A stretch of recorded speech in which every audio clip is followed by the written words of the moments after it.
It goes without saying that music plays a huge role in our everyday lives. It can both harm and heal, influence and persuade, cause a whole bunch of people to constantly be asking you, what's the song name, what song did you use?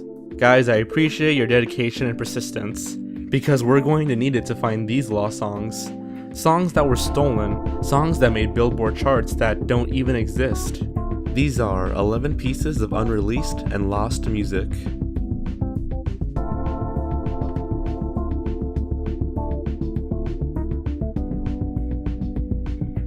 Ready and Steady by D.A. Ready and Steady is a song recorded by artist D.A. in 1979. Interestingly, the song appeared on Billboard magazine's bubbling under the Hot 100 chart for 3 weeks, yet no one can find the song. Wikipedia describes it as being a phantom record, according to some experts. A man named Joel Whitburn is a musical historian, archiving tens of thousands of hit records, except for Ready and Steady.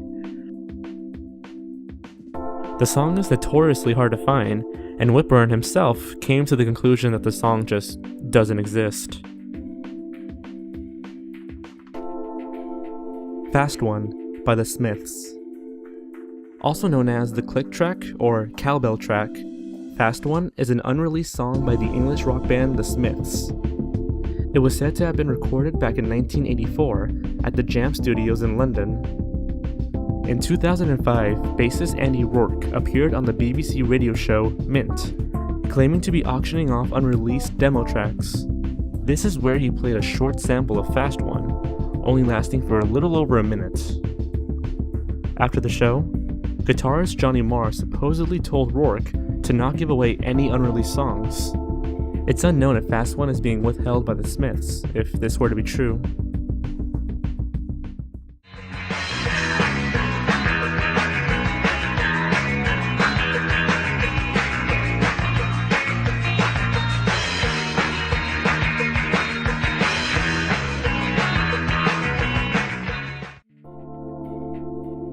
Kurt Cobain's theme song for Ren and Stimpy. Billy West, who was the voice actor for Stimpy, claimed that frontman of Nirvana, Kurt Cobain, showed up at the animation studio in 1990. This was right before Nirvana gained worldwide attention with their hit album Nevermind in early 1992.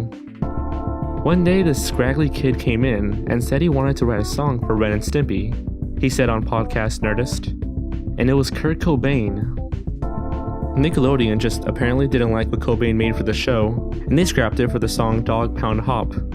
The claim hasn't been verified, so it's unknown if the song is somewhere out there, let alone exist. Leviathan by Gorillaz. The man behind the animated band Gorillaz, Damon Albarn, reported to be working on a song with British post-punk group The Horrors. The song was supposed to appear in the 2010 album Plastic Beach, and was titled Leviathan, but it strangely never showed up. The only evidence of the song's existence comes from a short clip that can be heard in the documentary The Making of Plastic Beach. The 50-second clip of the song is also available on YouTube.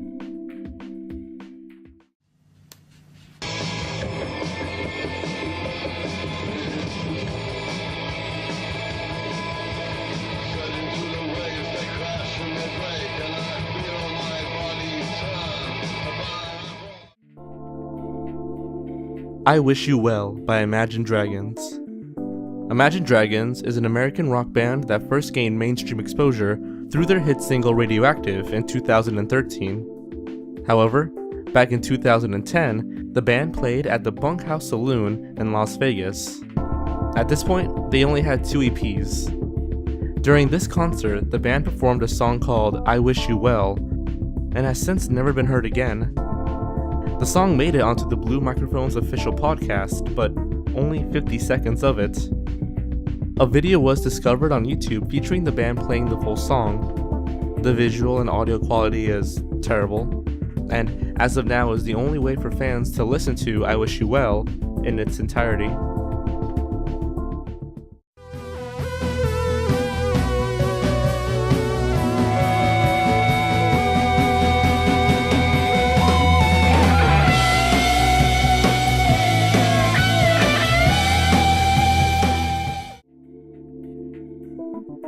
Super Friend by Weezer.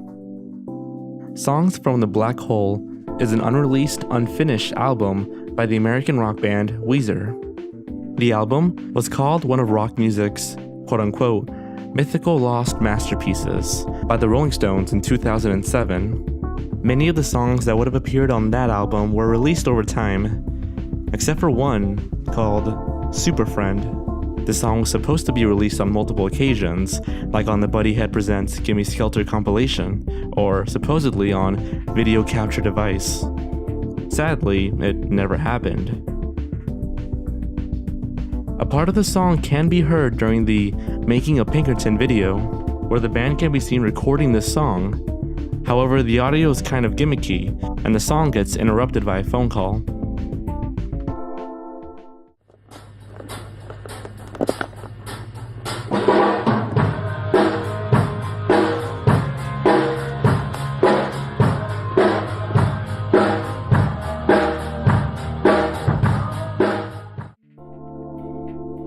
Heat Melts Cubes by Eazy-E. In 1991, NWA broke up due to rumored conflicts within the group and musical differences.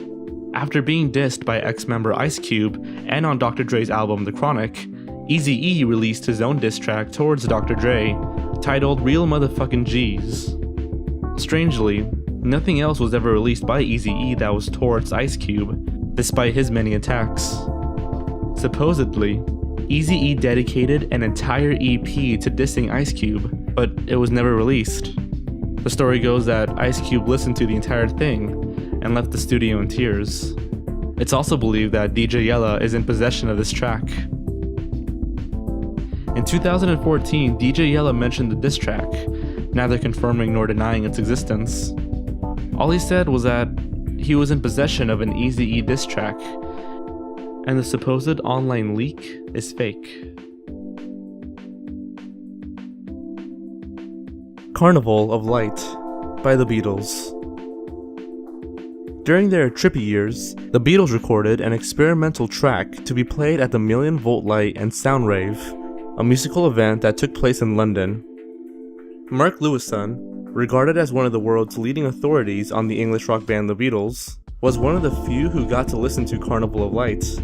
He described it as including, quote-unquote, distorted hypnotic drum and organ sounds, a distorted lead guitar, the sound of a church organ, various effects, water gargling was one, and, perhaps most intimidating of all, John Lennon and McCartney screaming dementedly and bawling aloud random phrases like, "Are you alright?" and "Barcelona."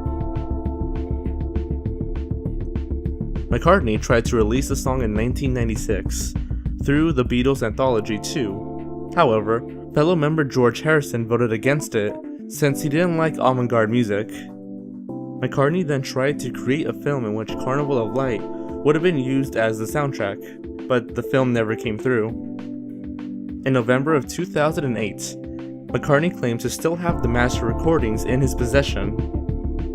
He says that he needs consent from his fellow members, Ringo Starr, Yoko Ono for John Lennon, and Olivia Harrison for George Harrison, before being able to release it.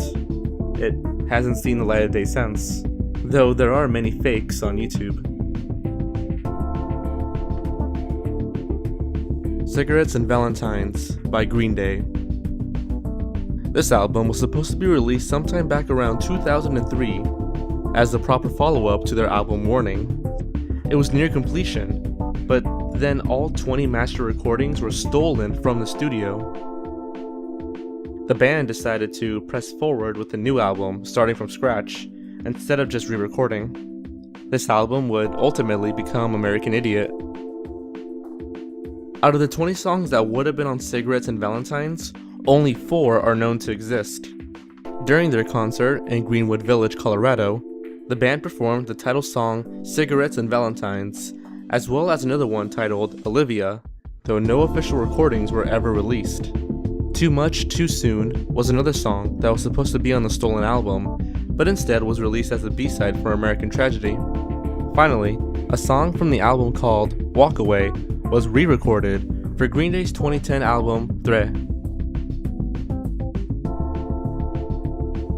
All Lights Fucked on the Hairy Amp Drooling by Godspeed You, Black Emperor.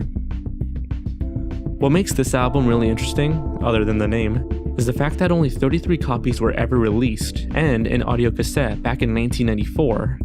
It's unknown where these 33 copies are now, except for one that is supposedly being held by the band's record label, Constellation Records. On September 15th, a Reddit user named Casket Jack claimed to have a copy of the tape, going so far as to post pictures and information about the album. This includes a booklet and 2 song names, Random Lovely Moncton Blues and Dad Mom Daddy. Unfortunately, he deleted his Reddit account, possibly because of the mass amount of attention this was receiving. He did update his post just once beforehand, stating that he's going to contact Constellation Records and ask for their permission to release the album. There hasn't been an update since.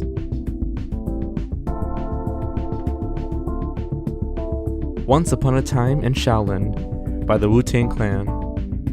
This album, by the hip-hop group Wu-Tang Clan, is intentionally lost. What I mean is that only 1 copy was ever sold, and that 1 copy was auctioned off to the highest selling bidder. The album was in production from 2003 to 2014, and was finally sold off on May 3rd, 2015. The price was never officially revealed, though some reports estimate around $2 million. A legal agreement was even made to prevent the buyer from releasing the album until the year 2103, 88 years after it was originally auctioned off. Member RZA explained that this was because there were 8 original members in the Wu-Tang Clan. The numbers of the year 2015 add up to 8. Paddle 8, the place where the album was auctioned off, has 8 in its name, and the number 8 resembles the infinity sign, referencing their second album, Wu-Tang Forever.